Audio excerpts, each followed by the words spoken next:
I didn't have high hopes for the Samsung Odyssey OLED G8.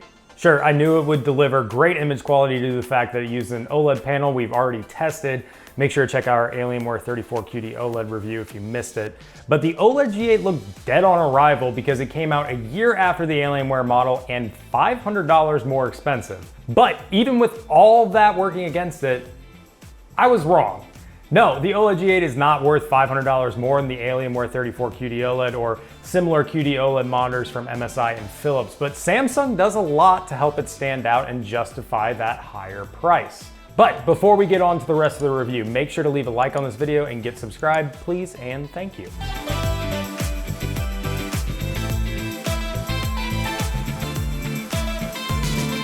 Starting with a high-level look, the OLED G8 is a 34-inch QD OLED monitor with a 21:9 aspect ratio and a 3440x1440 resolution.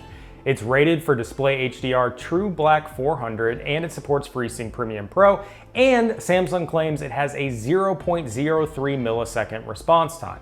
It also comes with a 175 Hz refresh rate and a subtle 1800R curve. But I want to start somewhere completely separate from specs: the design.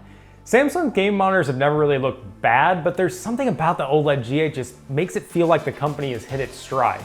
It's that perfect balance of the minimalist, modern aesthetic that Samsung has cultivated with its TVs, combined with just enough flair to make it clear that this is a gaming monitor. Those ideas, in practice, should clash, but Samsung somehow makes them work together. For example, the CoreSync lighting ring, which illuminates the area around where the stand connects, is fed through a darkened diffusion layer, helping it blend in with the stark silver on the back of the display. There's also the monolithic stand, which doesn't take up too much desk space and contributes to the whole minimalist look. But out of all of that, the thing I really like is how ridiculously thin the OLED G8 is. All of the OLED monitors I've tested have been thin, but they always come with some chunky power brick strapped to the back. The OLED G8 just doesn't have that brick. You feel the thinness even when you're looking at the front of the display too, with razor thin bezels and only a hair's length of border from the shell of the display. It kind of looks like one of those impossible designs that you'd see in like an IKEA display or something. But then you actually turn on the OLED G8 and realize it's one of the best looking monitors money can buy. Let's pause though. I just heap praise on the OLED G8, but it's time to come back down to earth. Setting it up is a simple affair with a two-part stand slotting and clicking into the back of the monitor. I especially appreciate that Samsung is one of the few monitor brands that doesn't use extraneous packaging, so the OLED G8 arrives in a relatively small box. A small but important note for a 34-inch ultra-wide monitor. The stand is solid, as mentioned, and definitely saves tons of desk space, but it's limited to only height and tilt adjustments, no pivot or swivel.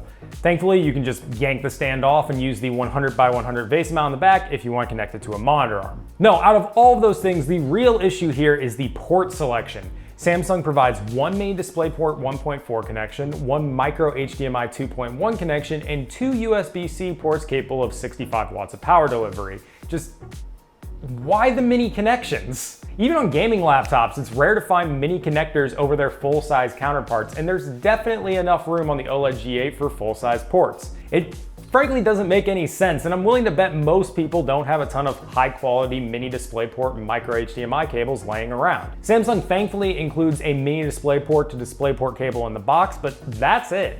You'll probably have to buy a mini HDMI cable if you want to use that connection. For a $1,500 monitor, I expected to at least see a cable for each of the ports in the box. I really don't love the dual USB-C ports either. Remember, these are just inputs, so you can't plug in a hub with all your peripherals and feed them to your PC like you would with USB ports on other monitors. I can see an argument for one USB-C port if you want to like hook up a laptop, but nearly all gaming devices lack a USB-C connection, making the second one kind of pointless. A second DisplayPort or HDMI connection would have been far better. That is, thankfully, one of the weakest points of the OLED G8, and it's really easy to forget that problem once you turn on the screen. Now, there aren't a ton of surprises with the OLED G8 because we've tested this panel before with the Alienware 34QD OLED.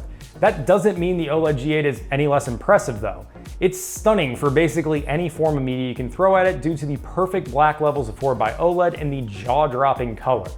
The color coverage is great in SDR. You're getting 100% of sRGB, of course, but the OLED G8 also covers 99% of DCI-P3 and 94% of Adobe RGB based on our testing. It's also super color accurate in SDR with a color error of only 0.8 with maximum brightness. The weakness, as is true of all OLED panels, is that brightness. The OLED G8 again doesn't have any surprises with a peak SDR brightness of 248 nits for the full screen, which is right in line with the Alienware 34QD OLED. It's actually brighter than the LG OLED 27, and I didn't have any issues using it in a brightly lit room. Still, in SDR, maximum brightness is where you want to be with this monitor, or at least on the brighter end depending on your lighting conditions. True to QD OLED monitors, colors wash out in a gray as you turn the brightness down, vastly reducing the vibrancy and color accuracy of the monitor. The other issue with QD OLED monitors is text clarity. If you look very closely at the screen, you can spot fringing on fine, high contrast details like black text on a white background. I don't think it's a problem for most people. It's tough to spot unless you look very closely at the screen, and even tougher if you don't have an LCD monitor to directly compare it to.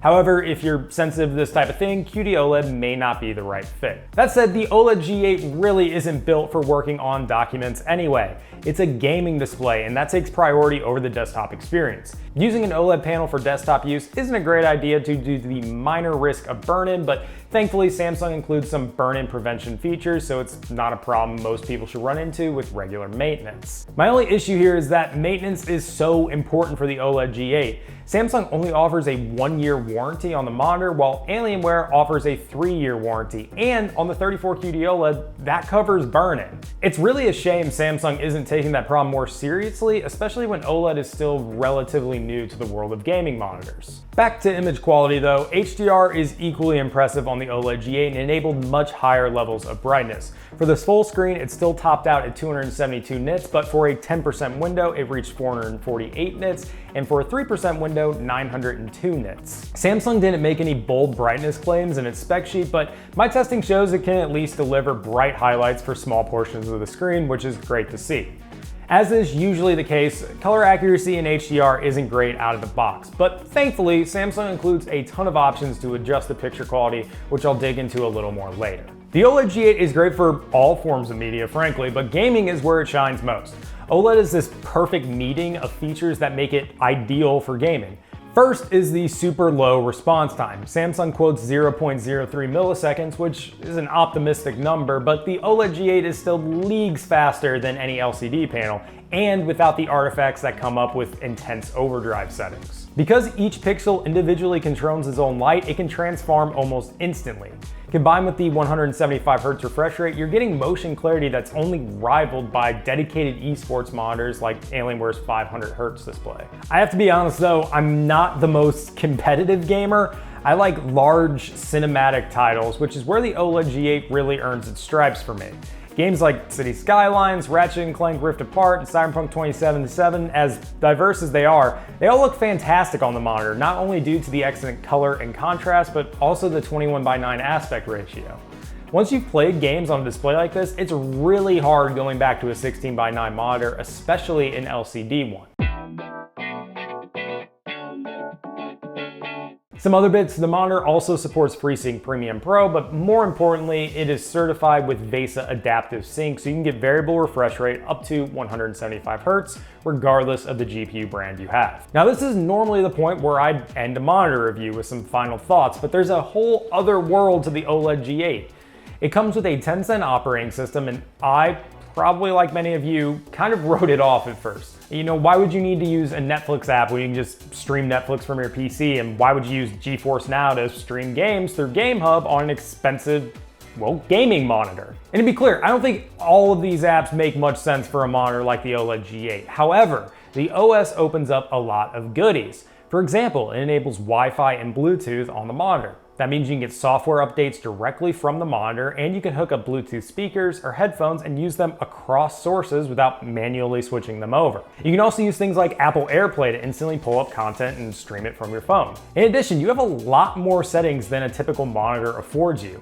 You have standard picture settings, but also things like auto tone mapping for HDR in games and Samsung's smart calibration feature to calibrate the monitor with your phone's camera. There are a ton of ways to control all of this too. You have the included remote, but Samsung also lets you navigate the menus with a joystick on the back of the monitor, and you can even sync your phone and control it that way. I don't think the apps make the OLED G8 worth a premium over the Alienware 34QD OLED, but the extra features awarded by the operating system definitely help justify the OLED G8's higher than average price. And that is the big elephant in the room. The OLED G8 is $1,500, while you can find the Alienware 34QD OLED for $1,000 and the MSI Meg 342C for $1,100. No, the OLED G8 isn't worth spending an extra $500 on, but you probably won't spend an extra $500 on it anyway. Almost immediately after it was released, the OLED G8 dropped to $1,300, and I haven't seen it go above that price since. I've even spotted some deals as low as $1,000, and for that price, I'd pick it up over the Alienware 34QD OLED. At $1,300, a little hard to justify. It's worth that price, but you're paying up for extra features, not a better screen. And both the Alienware and MSI versions offer similar quality for less money if you don't care about bells and whistles. Still, I thought the OLED G8 would be dead on arrival due to its price tag, and that's far from the case. It's a great monitor with one of the best designs I've seen in an OS that's actually useful. And that's not to mention the beautiful QD OLED panel. But I want to know what you think. Does the OLED G8 do enough to stand out, or do you want to save some money with a screen from Alienware or MSI? Let me know in the comments below. While you're down there, make sure to get subscribed and leave a like on this video. All right, thanks for watching everyone. I will see you in the next one.